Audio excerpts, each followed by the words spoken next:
اصل بات یہ ہے کہ ہم لوگوں کو دھوکہ تو دے سکتے ہیں بٹ اللہ کو دھوکہ نہیں دے سکتے. اللہ کے نبی نے فرمایا صلی اللہ علیہ وسلم کہ whoever cheats is not one of us, کہ جو دھوکہ دے گا وہ ہمیں سے نہیں ہے.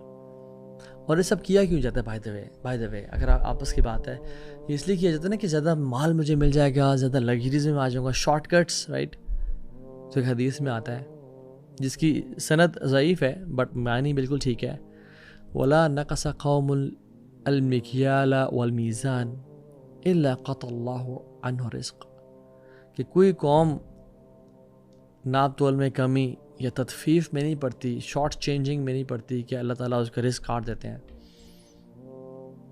اس کا رزق ختم ہو جاتا ہے, اس کا انفلیشن بڑھ جاتی ہے, روپیہ ڈاؤن ہو جاتا ہے, حالات خراب ہو جاتے ہیں, بجلی کے بل بہت زیادہ آتے ہیں, رزق ختم ہو جاتا ہے جب قوم ایسے کام میں پڑتی ہے. تو اللہ کی نے سعد کو کہا تھا کہ اے سعد اپنے کمائی حلال کی بنانا, چاہے تم جاب کر رہے ہو, چاہے تم ٹیچنگ فیلڈ میں ہو یا کسی کام میں بھی ہو, اور اللہ تمہاری دعائیں قبول کرنا شروع کر دیں گے. ہم بڑا کمپلین کرتے ہیں کہ ہمارا جو لیڈرشپ ہے وہ بڑا انجسٹ ہے اور فلسطین پہ نہیں بول رہا اور ڈاکٹر عافظ صدیقی کے معاملے میں بات نہیں کر رہے, اور دیکھیں نا مسلمانوں پہ کتنے ظلم اور زیادتیاں ہو رہے ہیں, وہ نہیں بول رہے. بٹ ہم لوگ کتنے پانی میں ہیں, ہم لوگ اپنی جو ڈیلی کی ڈیلنگز ہیں ان میں کیسا عمل کر رہے ہیں. آپ نے فرمایا صلی اللہ علیہ وسلم وَلَمْ يَنْقُصُ الْمِكْيَالَ وَالْمِيزَانَ إِلَّا أُخِذُوا بِالسِّنِينَ وَشِدَّةِ الْمَؤُونَ وَجَوْرِ سُلْطَانِ الْعَلِيمِ, کہ جو شخص تطفیف کرتا ہے اور ناپتوں میں کمی کرتا ہے, جو میں نے آج ساری بات بیان کی وہ لازمی اوتھینٹک حدیث ہے, اس پہ فیمن ڈالا کہت آتا ہے, سویر پاورٹی غربت ان پہ چھا جاتی ہے, یعنی جو اپریسو رولرز ہیں وہ ان پہ مسلط کیے جاتے ہیں ان کے اپنے اعمال کی وجہ سے. سو بیسیکلی جو ہمارے حکمران ہیں وہ ہمارے اعمال کا نتیجہ ہے. اور ایک بات ہے کہ اللہ سبحانہ وتعالیٰ بڑے معاف کرنے والے ہیں, اللہ تعالیٰ بہت معاف کرنے والے ہیں اور کر بھی دیتے ہیں معاف. لیکن جو معاملات لوگوں سے ریلیٹڈ ہوتے ہیں نا ان کی معافی کا چانس بہت کم ہوتا ہے. پھر وہ جب تک انسان معاف نہیں کرے گا جس کے ساتھ ہم نے تطفیف کی یا ظلم اور زیادتی کی, لیا تو پورا بٹ دیا نہیں, تو وہ سبحان اللہ اگر اس نے معاف نہ کیا تو پھنس جائیں گے پھر. اور اتنا سویر یہ گناہ ہے کہ ایون جو انسان شہادت کی موت بھی مرتا ہے لیکن اس نے تطفیف کی ہو اس کی پکڑ ہوگی.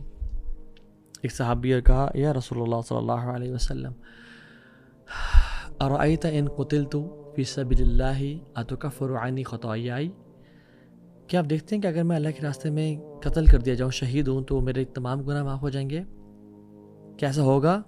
تو آپ نے کہا قال لہ صلی اللہ علیہ وسلم نعم ان قتلت فی سبیل اللہ وانت صابر محتسب مقبل غیر مدبر, اگر تم صابر ہوئے اور تم آگے یعنی اللہ سے ریوارڈ ایکسپیکٹ کر رہے ہو آگے قیامت کے دن, اور تم آگے بڑھ رہے ہو اور تم نے پیٹھ پھیر کے نہیں بھاگ رہے, 4 چیزیں, تم صابر ہوئے, تم اللہ سے ریوارڈ ایکسپیکٹ کر رہے ہو, اور تم آگے بڑھ رہے ہو, اسینڈ کر رہے ہو, تم واپس نہیں پلٹ کے آ رہے, تو انشاءاللہ تمہارے سارے گناہ معاف ہو جائیں گے. وہ بڑا خوش ہو گیا, واپس جا رہا تھا, تو آپ نے کہا واپس کیف قلت, تو نے کیا کہا؟ تو اس نے کہا کہ ارأیت ان قتلت فی سبیل اللہ اتکفر عنی خطایائی, کہ اگر میں قتل کر دیا جاؤں اللہ کے راستے میں کیا میرے سارے گناہ معاف ہو جائیں گے؟ تو آپ نے دوبارہ ریپیٹ کیا, کہا نعم وانت صابر محتسب مقبل غیر مدبر, اگر تو صابر ہوا, اللہ سے اجر کی امید رکھتا ہوا, آگے بڑھا ہوا, واپس نہ لوٹا, تو اللہ تجھے معاف کر دیں گے, ایکسیپٹ اگر تیرے میں ایک چیز ہوئی الا الدین, اگر تیرے پہ قرض ہوا, اگر تیرے پہ قرض ہوا نا تو پھر معافی نہیں ہے. پھر کہا فإن جبریل علیہ السلام قال لذلك, ابھی جبریل میرے پاس آئے اور یہ انہوں نے بات کی. صحیح مسلم کی روایت ہے, جبریل نے مجھے بات آگے بتائی. اور مالک بن دینار رحمہ اللہ تو یہ کہتے ہیں کہ میرا ایک نیبر تھا جو کہ سکرات الموت کے وقت, اپنی موت کے ٹائم پہ وہ چیخنا چلانا شروع ہو گیا کہ 2 آگ کے پہاڑ ہیں, 2 آگ کے پہاڑ میرے سامنے ہیں. تو انہوں نے کہا کیا ہوا؟ کہتے ہیں مال تو میں نے پورا لیا بٹ میں نے پورا دیا نہیں تھا.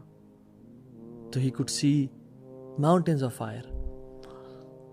اور ان سب سے اصل بات یہ ہے کہ بچ کون سکتا ہے؟ الا یظن اولئک انہم مبعوثون لیوم عظیم یوم یقوم الناس لرب العالمین. جو امید رکھتا ہے کہ اللہ کے سامنے کل کو کھڑا ہوگا، جس کو یہ یا تو وہ تو سمجھتے ہیں یا قرآن نعوذ باللہ جھوٹا ہے یا اللہ کے سامنے مجھے کھڑا نہیں ہونا، تبھی تو وہ اس گناہ میں پڑے گا۔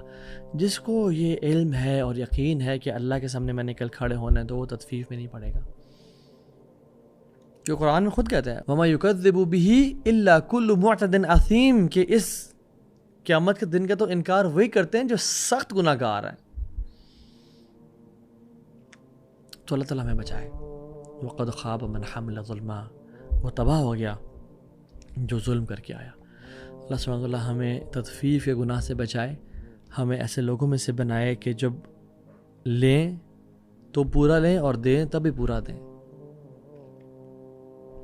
جب کسی کو حقوق لینے کی باری ہے کسی سے تو پورا لیں، اور جب حقوق دینے کی باری ہے تو پورے دیں، بلکہ بڑھ چڑھ کے دیں، احسان سے دیں، تاکہ کہیں کمی بیشی نہ رہ جائے۔ اللہ تعالیٰ سے دعا کریں کہ اللہ تعالیٰ ہمیں ان نعمتوں پہ شکر ادا کرنے کی توفیق دے۔ رب اوزعنی ان اشکر نعمتک التی انعمت علی وعلی والدی وان اعمل صالحا ترضاه واصلح لی فی ذریتی انی تبت الیک وانی من المسلمین۔ اللہ تعالیٰ ہمیں مطففین سے بچا لے، ہمیں ایسے لوگوں میں شامل کر دے جو اس گناہ سے ساری زندگی بچ جائیں، اور جو یارہ پاس گناہ ہو گئے تو اپنی کامل قدرت سے ہمیں معاف کر دینا، اور ہمیں یہ ہمت اور توفیق دے کہ ہم نے جس کے ساتھ ظلم اور زیادتی کی کہ ہم اسے معافی مانگیں، تاکہ قیامت کے دن قنطرہ پہ ہماری پکڑ نہ ہو۔ وصلی اللہ تعالیٰ علی خیر خلق محمد وعلی آلہ وصحبہ اجمعین۔ السلام علیکم ورحمۃ اللہ وبرکاتہ۔